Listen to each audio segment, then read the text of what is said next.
What we need is not more medication, but more education, because the best prescription is knowledge.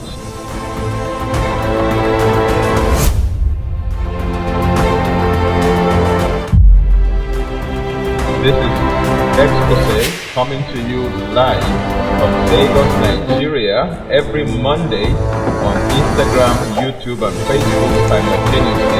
I'm the regular host, Tony Akinyemi. Don't forget, what we need is not more medication, but more education, because the best prescription is knowledge.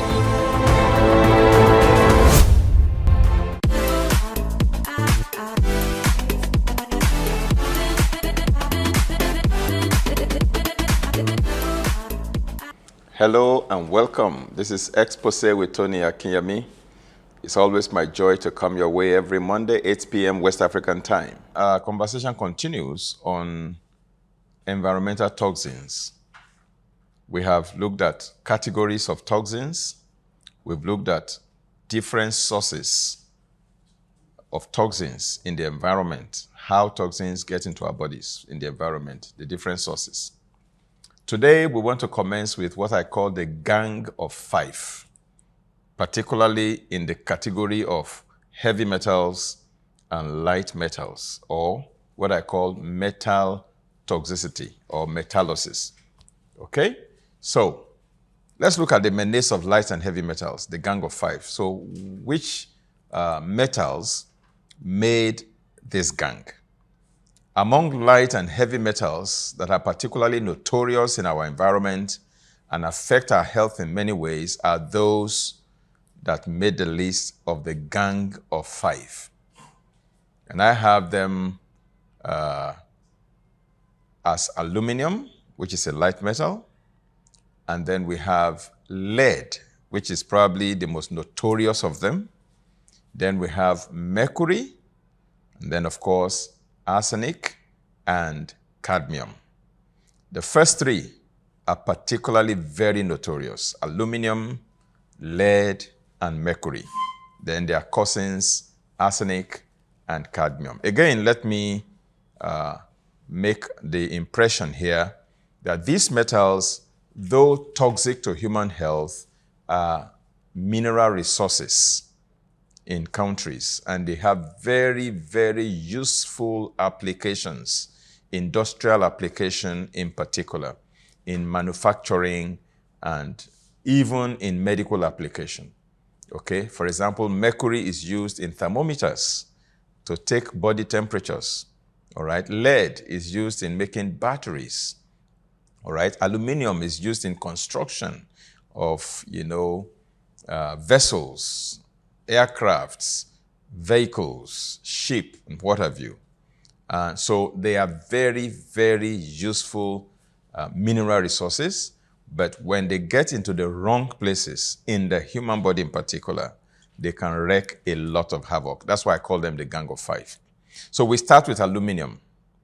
First of all, there are two ways we're going to be examining them. We will look at how these toxic metals enter into our body, how they enter into our body. And then we will look at the hazardous effects that they exert on our health. Those are the two things that we will be looking at going forward. By the time we have looked at all the five members of this gang, how aluminum enters our body and the implications of that for our health, how mercury enters our bodies and the implication to our health, how lead enters our bodies and the implications for our health, how cadmium and arsenic enter into our bodies and the implication for our health. When we are done with all of that, then we will go on to look at how do we detoxify these things from our body. We've looked at how to minimize our exposure to them. Then we will look at how to detoxify our bodies, how to remove them from our bodies when they enter. And in case they have already caused some damages in our body, how to repair those damages, how to recover from those damages, how to rejuvenate, and how to restore the body back to normalcy. So that's the line of our thought. Okay, so let's start with aluminum. How does aluminum enter our body? Aluminum often comes from the most innocent looking sources. It comes from our cooking utensils, our baking trays, and aluminum foil. I know many of you cook your fish in particular in aluminum foil. You roast your fish in aluminum foil. You bake, products in aluminum foil. I would strongly suggest that you should please stop using aluminum foil in your culinary practices, because that is one most innocent looking source for aluminum contamination, our cooking utensils. The second one is from soda cans and aluminum containing food packaging. And the third source of aluminum is from our deodorants. There are some deodorants that people use, in their armpits to prevent perspiration, antiperspirants. They contain aluminum. And once you rub them on the skin, they can be absorbed through the skin into the body. So deodorants is one innocent-looking source for aluminum exposure. Then automobile exhaust, the fumes that come from your automobile, they can also contain aluminum. Then dental amalgams and certain toothpaste, these are dental products. They also sometimes do contain aluminum. Then aluminum is also used as an adjuvant in certain vaccines. They add them to the vaccines to potentiate the effect of the vaccines, to make the vaccines elicit a very good response, immune response from the recipient of the vaccine. They call them vaccine adjuvants. Aluminum and mercury are both used as vaccine adjuvants. So that's another source, how aluminum can enter into our body. Aluminum can also come from, certain medications like antacids. Those who have peptic ulcer disease, sometimes they give them antacids to drink to neutralize the acid. Some of these antacids may contain aluminum compounds. Certain cosmetics, like sun creams, may contain aluminum. And then there are a number of people who are exposed to aluminum through the kind of occupation that they do. That's called occupational exposure. People who do, for example, aluminum welding, people who do electrolysis in aluminum production, people who work in foundries, people who work in powder producing factories. These are all occupations that can expose people to aluminum. Now, longitudinal sources of aluminum contamination on aluminum welders have already been done. Studies have been done that reveal that the aluminum content in welding fumes correlated with aluminum concentrations in blood and urine of the subjects. In other words, those who are involved in aluminum welding, the fumes that escape into the air, which they inadvertently inhale, actually concentrates in their body. So when they test their urine sample, as well as their blood sample, they find out that the amount of exposure during welding correlates with the amount of aluminum that is found in their body. So these are the different sources and many more how aluminum can come into the body. So from this understanding, you know that you have to be careful with your cooking utensils. In my family, we don't use aluminum cooking utensils anymore. I mean, for almost 2 decades now, we had to do away with aluminum cooking utensils. We had to replace them with either stainless steel or ceramic or glass cookware, or if you can afford it, cooking utensils made from titanium, such as, Salad Master cookware or Innove cookware. These are cookware products that are made from titanium. They don't leach into your food. They are very durable. You only need to buy one set in your lifetime. It's an investment. Once you buy that set, you will use it until you die. It's guaranteed. 40 years, 50 years, 60 years, it's still going. You don't have to replace them. You can even wheel them to your children because they really do cost an arm and a leg. They are very expensive, but it's a worthy investment. When you buy Salad Master cookware or Innove cookware, these are titanium-based cookware. They don't leach any metal into your food. It's an investment in your health, investment in your life. Okay? Now, having looked at how aluminum enters our body, the next thing is, let's explore aluminum toxicity and its effect on our health. Now, the acute toxicity of aluminum is very low because when a toxic substance, particularly toxic metals, when they find their way into our bodies, they can elicit either an acute symptom or a chronic one. The acute ones are those that happen on the spot. From the moment you get exposed to them, some things begin to happen. Maybe you start vomiting, or you develop abdominal ache, or you have rashes on your skin, or you start feeling dizzy, or things like that. That is an acute form of reaction. But then there are some reactions or symptoms that we develop over the years. They may not happen immediately during your first exposure, but as they continue to accumulate, as you get more and more exposed, and these things continue to accumulate in the body, it then reaches a level, a toxic level, when it now begins to trigger all kinds of, symptoms. That is the chronic effect on your body. Now, for aluminum, the cases of acute toxicity of aluminum is very, very rare and very low. No acute effects due to dietary exposure to aluminum have been observed in the general population. However, the long-term or the chronic effect of aluminum toxicity is very real.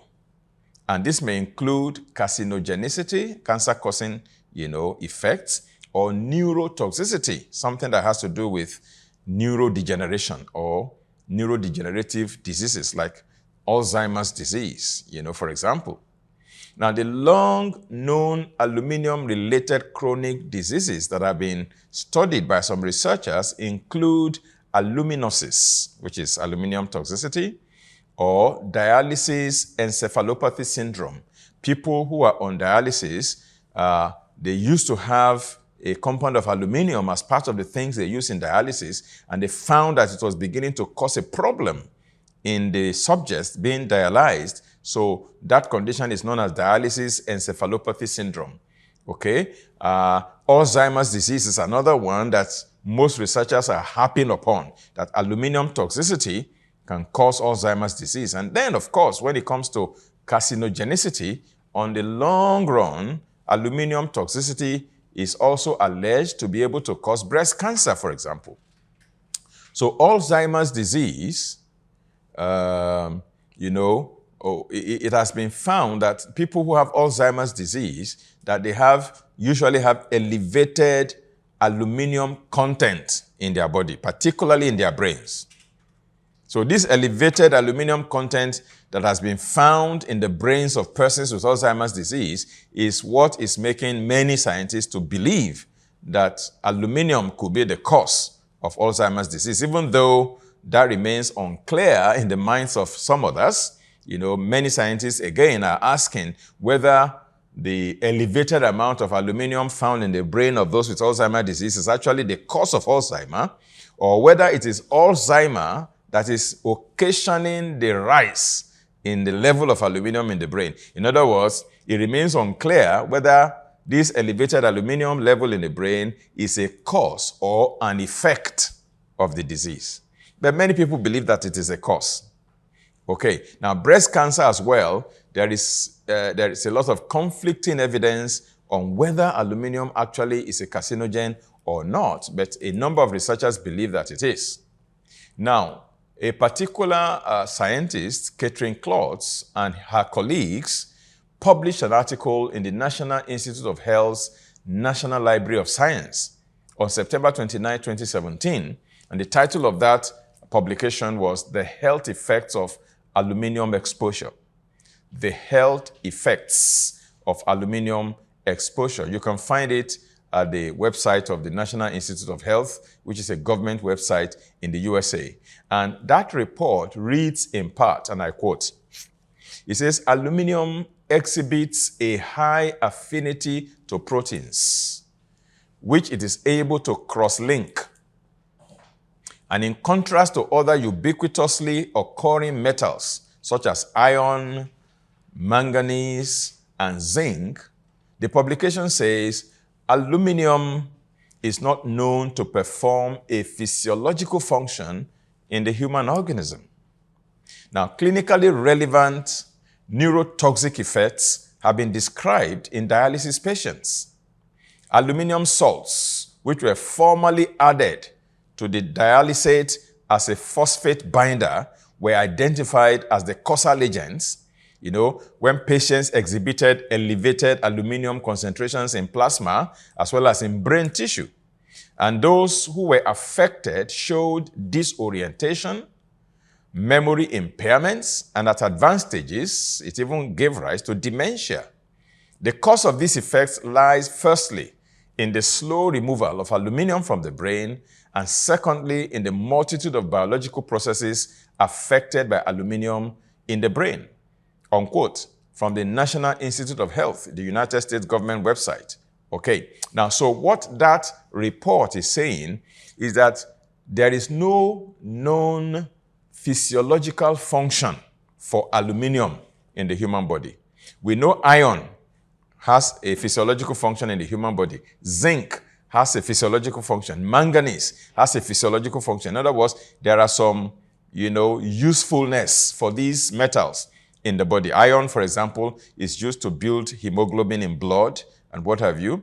Okay, zinc is useful in many, many processes in the body, in spermatogenesis, in sperm production, in immune, strengthening, in wound healing, and many, many other uses of zinc in the body, to mitigate some viral infections and what have you. But the report says there is no known use for aluminum in the body. So when aluminum finds its way into the body, it can cross the blood-brain barrier and get into the brain. And when it gets into the brain, it can cause disorientation for the individual.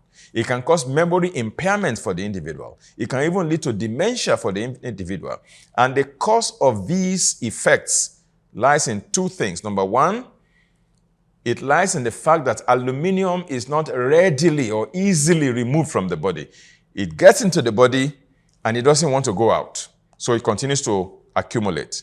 And number two, it can begin to, interfere with various biological processes in the brain, thereby causing the various impairments. That's how aluminum toxicity can affect our health. Of course, that's not all. When we come back, we will look at the work of Catherine Coles and her colleagues again, and we will conclude on aluminum and move to another member of the gang. Don't go away. I'll be back very shortly after this short break.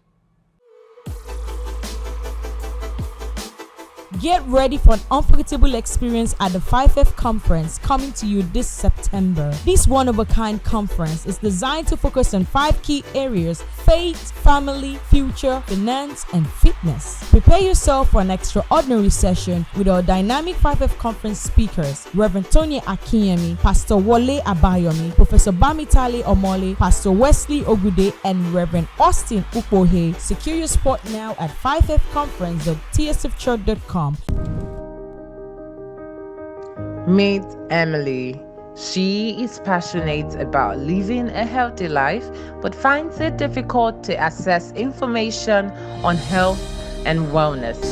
Cancer is survivable. That is until she discovered the online healthy living training offered by Reverend Tony Akinyemi on lms.rafainstitute.org. The online healthy living training program is a comprehensive interactive course that covers topics such as nutrition, fitness, stress management, and mental health. The course is designed to provide participants with practical tips and strategies to improve their health and well-being. Emily is now equipped with the knowledge and skills she needs to live a healthy life. Join Emily and countless others in living a healthy life by signing up for the online healthy living training program today. Discover the secrets of optimal well-being, explore nutrition, exercise, and many more as our expert instructors guide you through this transformative journey. This comprehensive training will take place from 28th of August to the 1st of September 2023.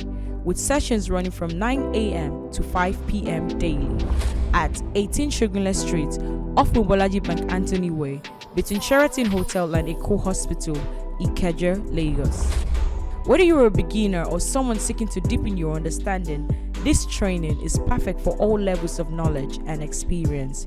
For any inquiries or further assistance, feel free to contact us at 0806 7020 412 or email us at registro@rafainstitute.org.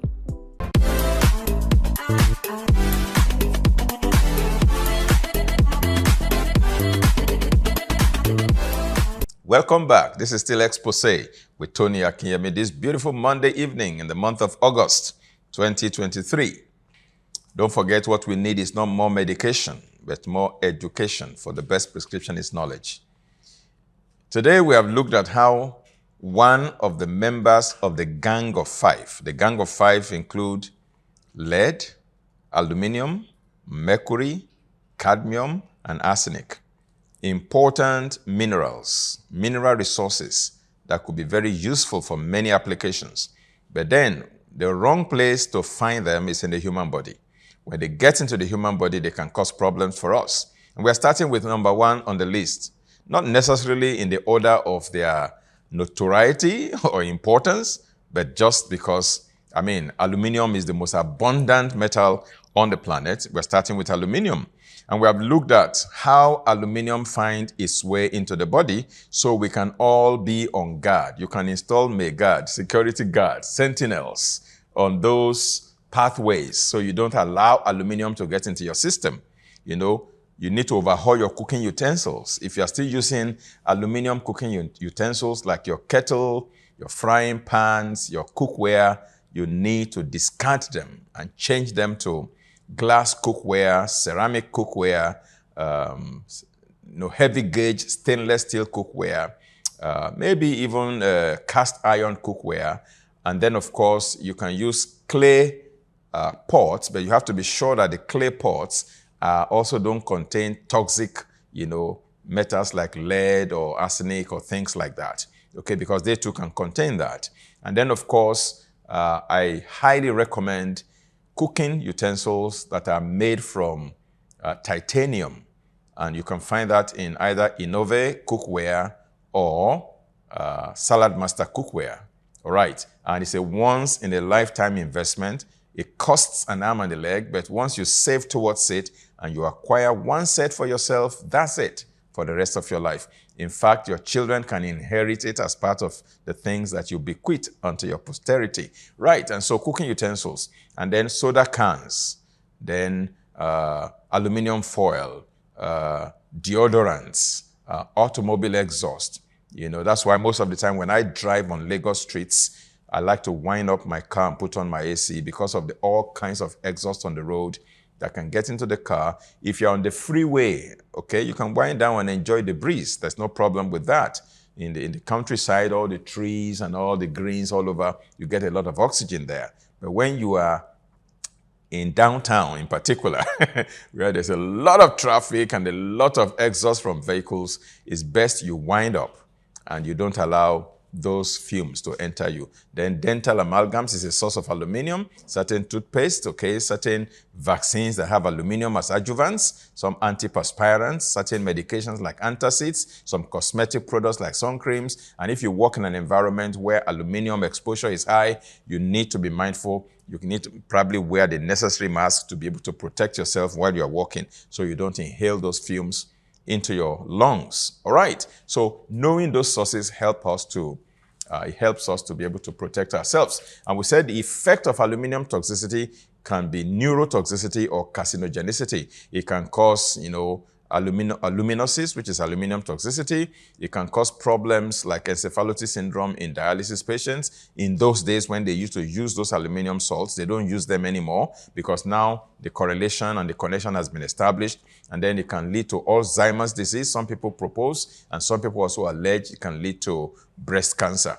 Okay? And we have looked at the fact that there was a study that was, a report rather, that was published at the National Institute of Health's National Library of Medicine on September 29, 2017, titled The Health Effects of Aluminum Exposure.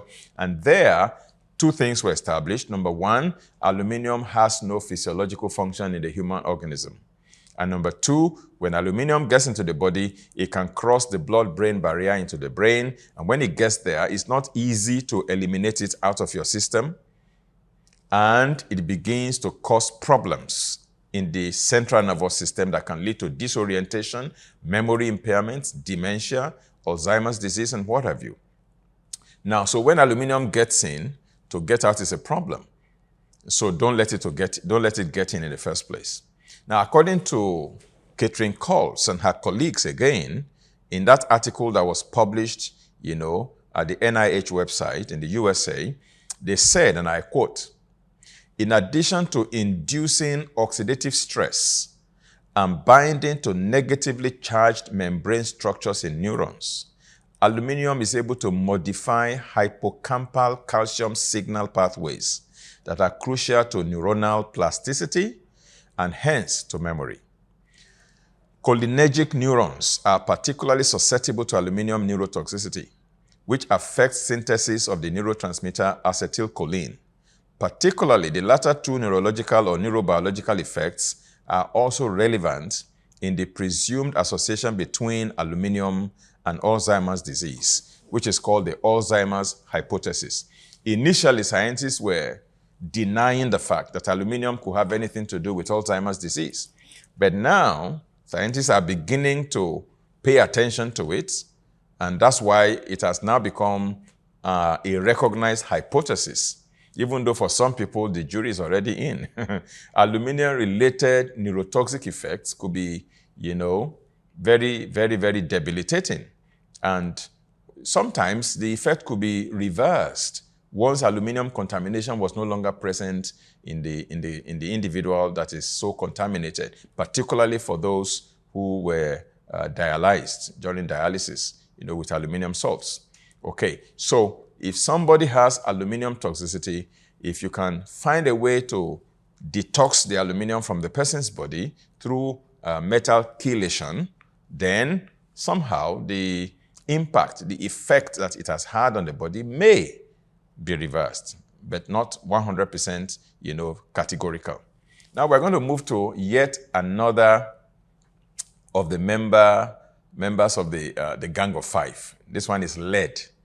Lead is so serious in its effect on the body that we may not be able to finish it today. But if we finish it today, that would be nice. But I doubt if we can because of the many, many effects that lead can have on our health. But let's begin with how lead enters our body.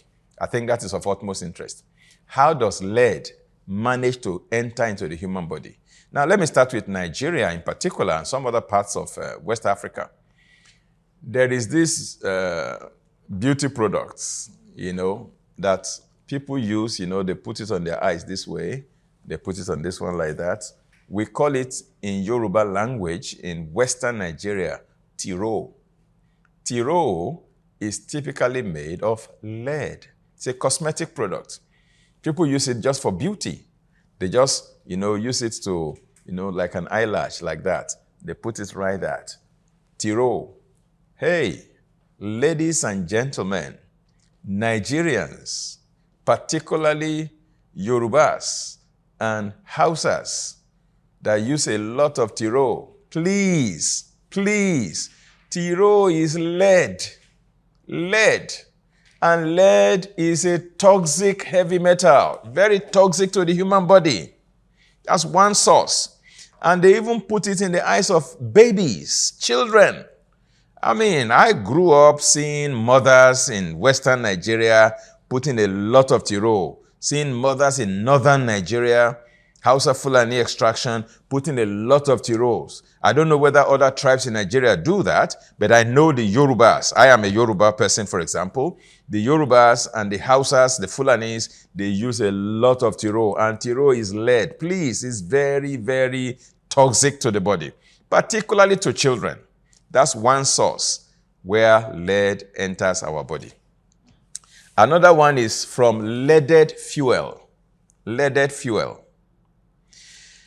Thankfully, in most countries of the world today, leaded fuel is banned. Now we are supposed to be using unleaded fuel.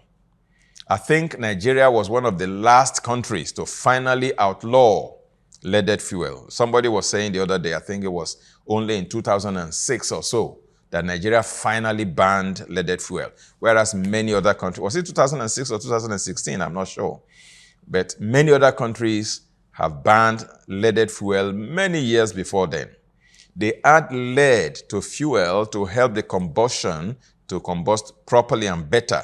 But then the vehicles that use those leaded fuel will now emit a lot of fumes from their exhaust loaded with lead, and it's floating in the air, and people are inhaling the lead, and it goes into their lungs. And lead, when it enters into the bloodstream, will finally circulate around and be absorbed, just like calcium, into our bones, particularly the long bones, in your thigh, in your legs, like that. And once lead enters your bones, it can stay there for the next 30 years, 30, and continue to cause problems that you may never be able to make the connection. So that's another source, but thankfully that is gone. But for those who have been exposed to lead before it was banned, because if it was banned only in 2016, then that would mean that was just about 7 years ago. If it was banned in Nigeria in 2006, that would mean 17 years ago. So if it was banned 17 years ago, and you got exposed to it 30 years ago, it means that some of the lead is still in your bones right now. Okay? Now, thankfully, that has been dealt with. So let's not cry over that one anymore. Another source from which lead enters our body is through leaded paints. That's the one we are currently battling right now. Most paint materials or paint products in most countries in the world, including Nigeria, are loaded with lead. We have leaded paints or lead-containing paints. The paint in your house that they used to paint your wall. And your children place their hands on the wall. Sometimes paints on the wall will chip and fall on the ground, and the paint dust containing lead, children make contact with the ground, they put their hand in their mouth, and so they put lead into their body. That's another source. Another source for lead into the body is dyes, the various dyes, hair dyes and various other cloth dyes, DYES, dyes that we use in dyeing clothes, dyeing this, dyeing that. Then airplane fuel, the fuel that is put in airplanes, also can be a source of lead exposure. Old plumbing materials that plumbers use, in pipes to solder, water pipes, can also contain a lot of lead. Tobacco smoke. Lead is also one of the toxic substances in tobacco smoke. I was reading a particular article the other day, and the article, said that there are over 400 or so toxic substances in tobacco smoke. Over 400. Lead being one of them. Nicotine, of course, is another one. Many others. Then textiles can also be a source of lead exposure. Of course, car batteries, another source of lead exposure. Then the bullets that they use in guns is also usually made of lead. Then artisanal mining activities, when artisans go and mine minerals like gold and different other things during the mining process. Now, if the mining is done professionally, then precautions are taken to make sure that the lead from the mined mineral does not litter the environment and that the miners don't inhale the lead. But when artisans go there, they don't take any precaution.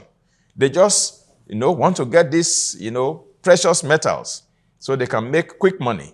And thereby, they expose themselves to a lot of lead that can cause problems. We interviewed Professor Joshua Ojo the other day, and he was citing an example in Zamfara State in Nigeria, where artisans are constantly mining these, precious metals and thereby exposing themselves to a lot of lead, and they are just dying or getting disabled. And even in Osun State, gold mining there, people are exposing themselves to a lot of lead through mining activities. So I think this is a good point to cut it off today. I don't want to delve into the other side of how lead can impact our health. I want to just stop with how lead enters our body. Even that is so elaborate that all I have done now is to simply list some of the sources. I'm going to still start with that next week when we come back on Exposé with Tony Akinyemi on how lead enters our body. And then we'll now look at the hazardous effect of lead on human health when it gets to certain levels in the body. Then ultimately, down the line, we're going to be looking at how to detoxify your body from lead, as well as other members of the gang of 5. So don't forget, what we need is not more medication, but more education, for the best prescription is knowledge. And every Monday, 8 p.m., make it a date with us on Exposé with Tony Akinyemi on YouTube, as well as Facebook. And don't forget to share this with your friends, your colleagues, your family members, your neighbors, and even your enemies, so your enemies can become your friend, because they will thank you for the life-saving information you are bringing their way. Do have a beautiful, wonderful week ahead of you in this beautiful month of August. The Lord bless you. See you same time, same platform next week, 8 p.m. West African time. Love you. Bye-bye. Get ready for an unforgettable experience at the 5F conference coming to you this September. This one-of-a-kind conference is designed to focus on 5 key areas: faith, family, future, finance, and fitness. Prepare yourself for an extraordinary session with our dynamic 5F conference speakers, Reverend Tony Akinyemi, Pastor Wole Abayomi, Professor Bamitale Omole, Pastor Wesley Ogude, and Reverend Austin Upohe. Secure your spot now at 5fconference.tsfchurch.com.